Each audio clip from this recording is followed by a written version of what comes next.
Marcus Chen stared at his laptop screen, scrolling through the 15th obviously fake roommate response of the week.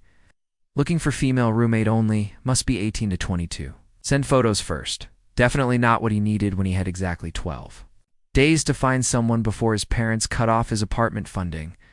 As a senior engineering major, Marcus had assumed finding a roommate would be simple. Post an ad, meet a few people, pick someone normal. He hadn't counted on the parade of weirdos, creeps, and people who wanted to turn his living room into everything.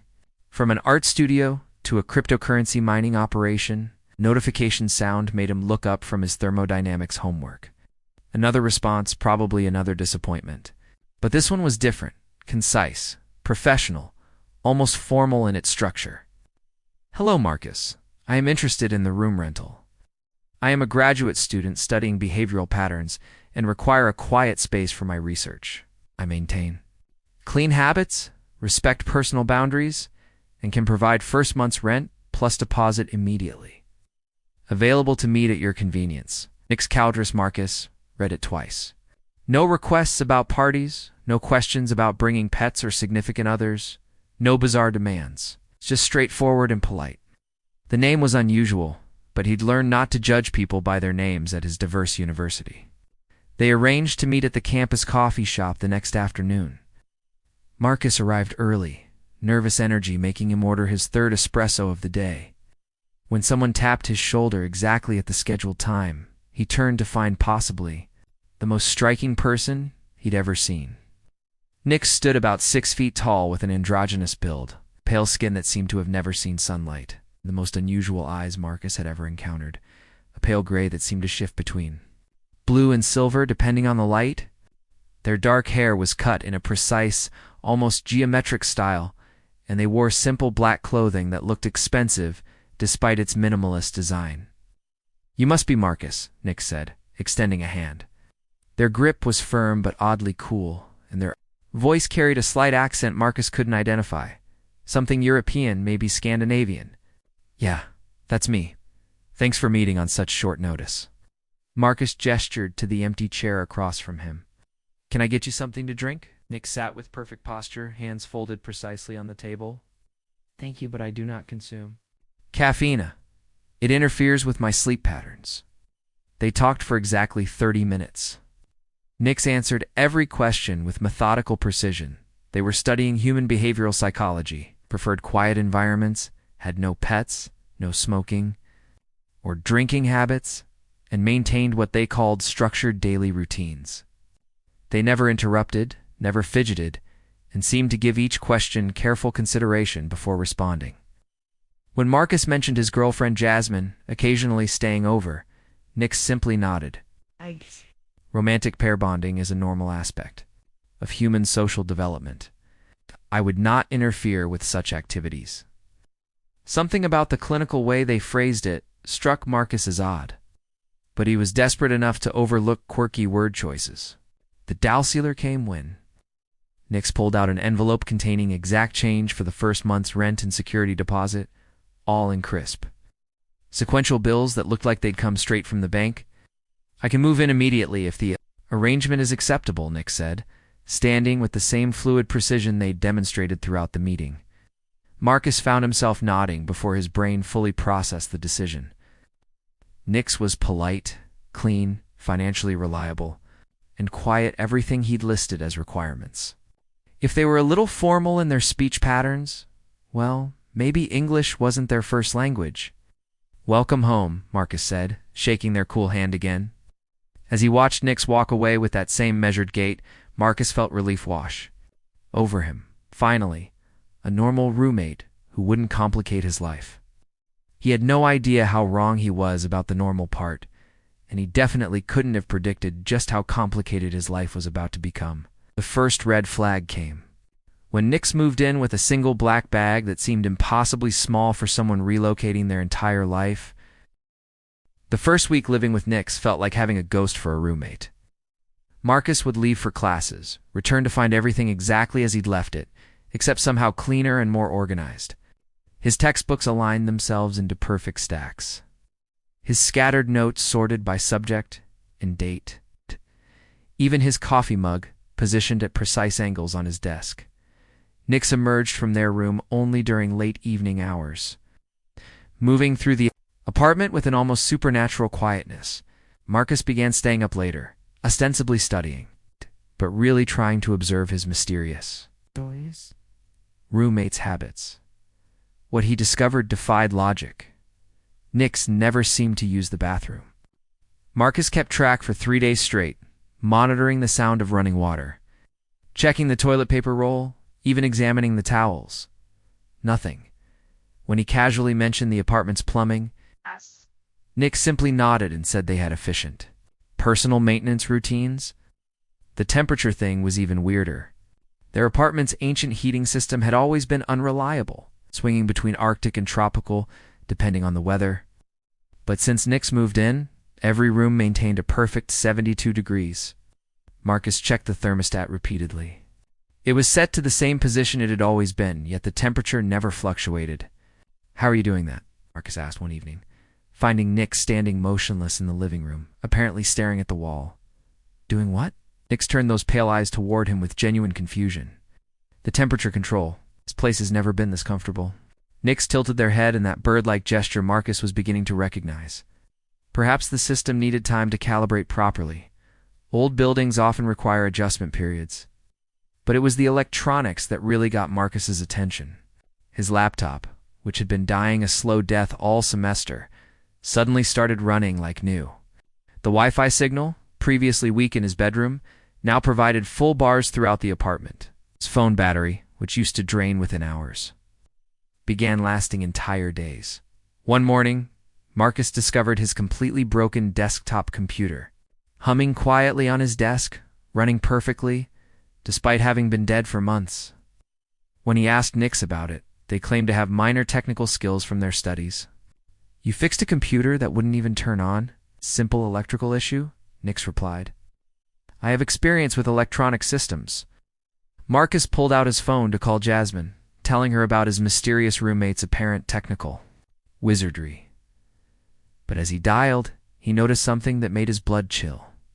His phone showed he'd made 47 calls to numbers he didn't recognize, all in the middle of the night, all lasting exactly 3 minutes and 17 seconds. Nix he called out, but his roommate had already vanished back into their room. That night, Marcus pretended to sleep while listening intently to the sounds from across the hall. Around 2 a.m., he heard something that definitely wasn't human conversation. It sounded like electronic tones, almost musical, but with an underlying pattern that reminded him of data transmission. The sounds came in precise intervals, lasting exactly those familiar 3 minutes and 17 seconds. When he crept to his door and peered through the keyhole, he saw flashing lights emanating from under Nix's door, not the steady glow of a computer screen, but rhythmic pulses of blue and white light that seemed to sync with the electronic sounds. Marcus spent the rest of the night searching signal patterns and electronic communication protocols. What he found in obscure engineering forums made his hands shake. The timing intervals Nix used matched deep space communication arrays, the kind NASA used for interplanetary contact. The next morning, Nix emerged looking exactly the same as always, showing no signs of having spent the night engaged in mysterious electronic activities. They prepared their usual breakfast of nothing, checked their usual morning routine of standing motionless by different windows, and wished Marcus a pleasant day in their usual formal manner. But when Marcus looked closely at his roommate's pale eyes, he could swear he saw tiny flecks of light moving beneath the surface, like distant stars viewed through a telescope. And when Nix walked past his electronics, each device briefly flickered with that same blue-white glow he'd seen under their door, as the apartment door closed behind Nix with its usual precise click. Marcus realized he was no longer living with just an unusual roommate. He was sharing his home with something that was becoming increasingly difficult to classify as entirely human. Marcus started documenting everything. If Nix was studying human behavior, then Marcus would study Nix right back. He created spreadsheets tracking his roommate's activities, noting patterns that became more disturbing with each entry. Day 12. Nix stood in kitchen for exactly 47 minutes, didn't eat anything. Appeared to be watching the microwave display change time. Day 15. Found all my books. Rearranged by publication date instead of subject. When asked, Nick said they were optimizing information storage systems. Day 18. Jasmine visited, stayed overnight. Next morning, discovered detailed sketches of her sleeping positions hidden under Nick's door. Confronted roommate claimed to be documenting rest postures for anthropological research. The sketches were what finally pushed Marcus to seek help. They weren't casual drawings, but precise anatomical studies, complete with measurements and notes written in symbols he didn't recognize. The level of detail suggested hours of observation, which meant Nix had somehow been in his bedroom while he and Waldy and Jasmine slept. Dr. Helena Voss taught advanced psychology and had always encouraged students to bring her unusual behavioral questions. Her office was a cramped space filled with research papers and an impressive collection of international artifacts. When Marcus described his situation, she listened with increasing concern. "These behavioral patterns you're describing," Dr. Voss said, adjusting her wire-rimmed glasses, "they're remarkably consistent with cases I've been tracking." She pulled out a thick folder from her desk drawer. "In the past 6 months, I've had 12 students come to me with similar stories. Roommates who don't seem to eat, sleep, or engage in normal human activities. Roommates who show unusual interest in documenting human behavior." Marcus leaned forward. "What happened to those students?" Dr. Voss's expression darkened. "3 of them have gone missing. It's vanished from their apartments with no trace. The police found their belongings untouched, no signs of struggle, but both the students and their mysterious roommates were gone." She showed Marcus's photographs and reports. Each missing student had described roommates with similar characteristics: unusually tall, pale, formal speech patterns, and an obsession with human behavioral research. All claimed to be exchange students from remote regions. "There's something else," Dr. Voss continued. "Each of these roommates paid rent with sequential bills, moved in with minimal belongings, and seemed to have no digital footprint. No social media, no credit history, no educational records that anyone can verify." Marcus felt his stomach drop. "That describes Nix exactly. I've been working with a detective who specializes in unusual missing person cases. Detective Morrison has been tracking similar disappearances across multiple universities. The pattern suggests something much larger than coincidental odd roommates." Dr. Voss handed him a business card. "Want you to contact Detective Morrison immediately. Marcus, be very careful around your roommate. If I'm right about what we're dealing with, you could be in serious danger." That evening, Marcus returned home to find his apartment transformed. Every surface had been covered with charts, graphs, and detailed observations. His daily routines mapped out with scientific precision: sleep cycles, eating habits, social interactions, even emotional responses to different stimuli. Months of data he never realized was being collected. At the center of it all sat Nix, surrounded by the evidence of their comprehensive surveillance, wearing the same neutral expression. They always maintained. "Hello, Marcus," Nix said calmly. "I believe we need to have a conversation." Marcus noticed his phone was missing from his pocket, along with his keys and wallet. The apartment door was closed, and something told him it wouldn't open easily. "Oh, you've been studying me," Marcus said, trying to keep his voice steady. "Yes," Nix replied with their usual directness. "You are an excellent specimen. Your behavioral patterns are remarkably consistent, and your emotional responses fall within optimal ranges for our research parameters." "Our research?" For the first time since they'd met, Nix smiled. It wasn't a comforting expression. "You will understand everything soon. Your contribution to our project has been invaluable, Marcus. Thank you for being such a cooperative subject." As Marcus looked around his apartment, his home that had been transformed into a laboratory with himself as the unwitting test subject, he realized Dr. Voss had been right about the danger. But she might have been wrong about one crucial detail. It might already be too late for him to escape. Marcus had always been good at solving problems. It's what made him a decent engineering student. But staring at months of surveillance data about his own life, he realized he'd been approaching this all wrong. He hadn't been living with a mysterious roommate, he'd been a lab rat in an elaborate experiment. "What kind of research?" Marcus asked, forcing himself to remain calm while scanning the room for any possible escape route. Nix stood with fluid grace, moving to a large chart that tracked Marcus's sleep patterns with disturbing precision. Human behavioral adaptation studies. We have been observing how your species responds to cohabitation with beings you cannot immediately identify as different from yourselves. Marcus noticed Nix's language had shifted from the formal but recognizably human speech patterns to something more clinical. My unit specializes in long-term integration protocols. We embed ourselves in human social structures to gather data on your species' capacity for acceptance, adaptation, and eventual cooperation with non-terrestrial intelligence. The words hung in the air like a death sentence. Marcus felt his worldview crumbling and rebuilding itself in real time. Non-terrestrial intelligence. You're saying you're not human? That is correct.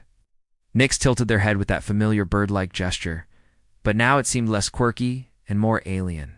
The term human is more complex than your species.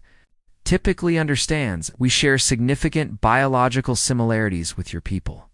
Marcus's engineering mind kicked into overdrive, processing information with mechanical precision.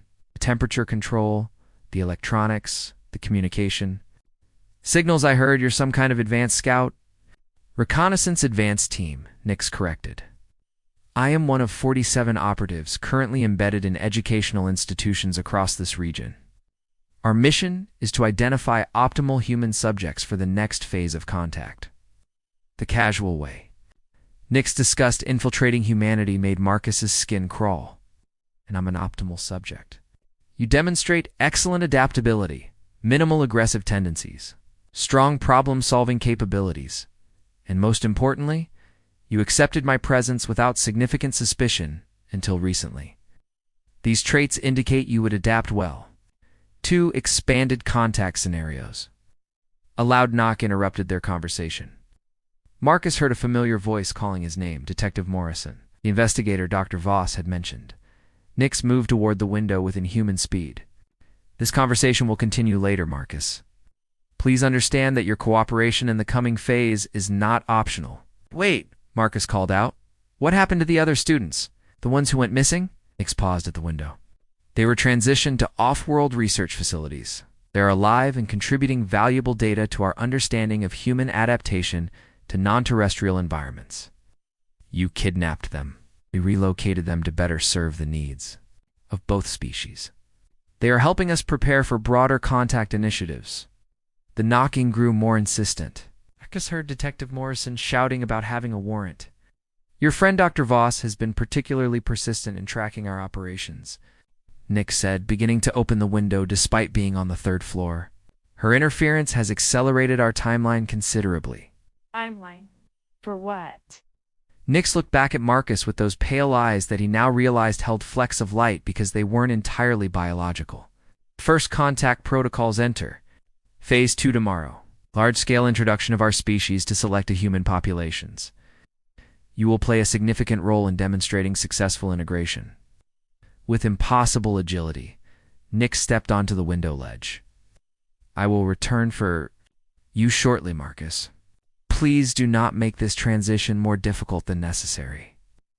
Before Marcus could respond, his roommate of 3 weeks dropped out of sight. When he rushed to the window, expecting to see a body, he instead glimpsed a figure moving across the courtyard with fluid, non-human locomotion before disappearing into the shadows. Detective Morrison burst through the door moments later, his gun drawn, followed by Dr. Voss and 3 other officers. Where's your roommate? Morrison demanded. Marcus pointed at the open window. Gone. And Detective, we have a much bigger problem than missing students. According to Nix, there are 46 more of them, and they're planning something called Phase 2. Dr. Voss went pale. Phase 2. First contact, Marcus said, still trying to process everything he'd learned. They're making contact with selected human populations. Tomorrow, Detective Morrison was already on his radio, calling for backup and alerting federal authorities. But Marcus had a sinking feeling that whatever Nix and their unit had planned, it was already too late to stop. The federal task force that descended on Marcus's apartment worked with military precision, transforming his home into a command center within hours. Agent Patricia Wells, a stern woman with silver hair and calculating eyes, took charge of what she called the extraterrestrial contact situation. Marcus found himself at the center of humanity's first confirmed alien encounter, which would have been exciting if not for the terrifying implications of Nix's final words about Phase 2. We've identified 17 of the embedded operatives. Across 4 states, Agent Wells briefed the team. Each has been living with carefully selected human subjects, gathering data on integration potential. 3 of the operatives have already disappeared, likely regrouping for whatever they're planning. Dr. Voss sat beside Marcus, reviewing the behavioral data Nix had collected. The level of detail is extraordinary, she murmured. They've been conducting the most comprehensive psychological study of individual humans ever attempted, Detective. Morrison looked up from his laptop. We've got a problem. Satellite imagery shows unusual electromagnetic signatures converging on a location about 50 miles north of here. Whatever Phase 2 involves, it's happening tonight. Through the window, Marcus watched emergency vehicles positioning themselves around the building. Somewhere out there, Nix was preparing for something that would change everything. Despite his fear, Marcus felt an unexpected pang of concern for his former roommate. A soft tapping sound made everyone freeze. The noise came from Marcus's bedroom. Window, the same window Nix had used to escape ours earlier. That's impossible, Agent Wells said. We have snipers positioned on every rooftop. The tapping continued, forming a pattern Marcus recognized. It was the same rhythm Nix used when organizing his belongings. Precise, methodical, unmistakably familiar. It's Nix, Marcus said. They're trying to communicate. Agent Wells drew her weapon. No one approaches that window. But Marcus was already moving. Something in the tapping pattern suggested urgency, not threat. Against every rational instinct and direct orders from federal agents, he opened the bedroom window. Nix hung outside, somehow anchored to the building's exterior wall. They're pale. Features were streaked with what looked like blue blood. Their usual composed demeanor had cracked into something approaching desperation. Marcus, Nix whispered. I need your help. Help with what? Your invasion. Stopping it. Nix's eyes, those strange, pale eyes Marcus had grown accustomed to, flickered with pain. I'm living with you. Observing human behavior so closely, it changed my understanding. Your species has value beyond research parameters. Agent Wells appeared beside Marcus, gun trained on Nix. Get inside now, or I shoot. Wait, Marcus said. Let them explain. My unit commander arrives in 3 hours. Nix continued, ignoring the weapon. Zara Thorne will initiate forced contact protocols. Thousands of your people will be taken for expanded research. Unless the integration data shows successful cohabitation models? What kind of models? Human-alien partnerships? Proof that our species can coexist without forced relocation programs. Nix's grip on the building seemed to weaken. You and I, Marcus? We could demonstrate successful integration. Agent Wells stepped closer. Absolutely not. We're not negotiating with an alien infiltrator. But Marcus was thinking like an engineer again, seeing the problem from multiple angles. What would happen to the people who've already been taken? If Phase 2 proceeds as planned, they become permanent research subjects. If we can demonstrate successful voluntary integration, they could be returned as part of expanded diplomatic contact. Marcus looked back at the command center in his living room, then at Nix hanging desperately outside his window. The choice seemed impossible. Trust the federal agents trying to protect humanity. Or trust the alien who had spent weeks studying him like a laboratory specimen. Dr. Voss called from the other room. We're detecting massive energy. Signatures. Whatever they're planning is accelerating. Nix whispered. Help me show them another way, or watch as forced contact destroys any chance of peaceful coexistence. Marcus Chen, engineering student who just wanted a quiet roommate to help pay rent, found himself making a decision that would determine the future relationship between 2 intelligent species. Looking into Nix's alien eyes, he made his choice.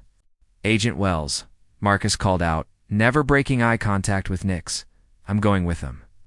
Not as a hostage or research subject, but as humanity's first voluntary ambassador to an alien species.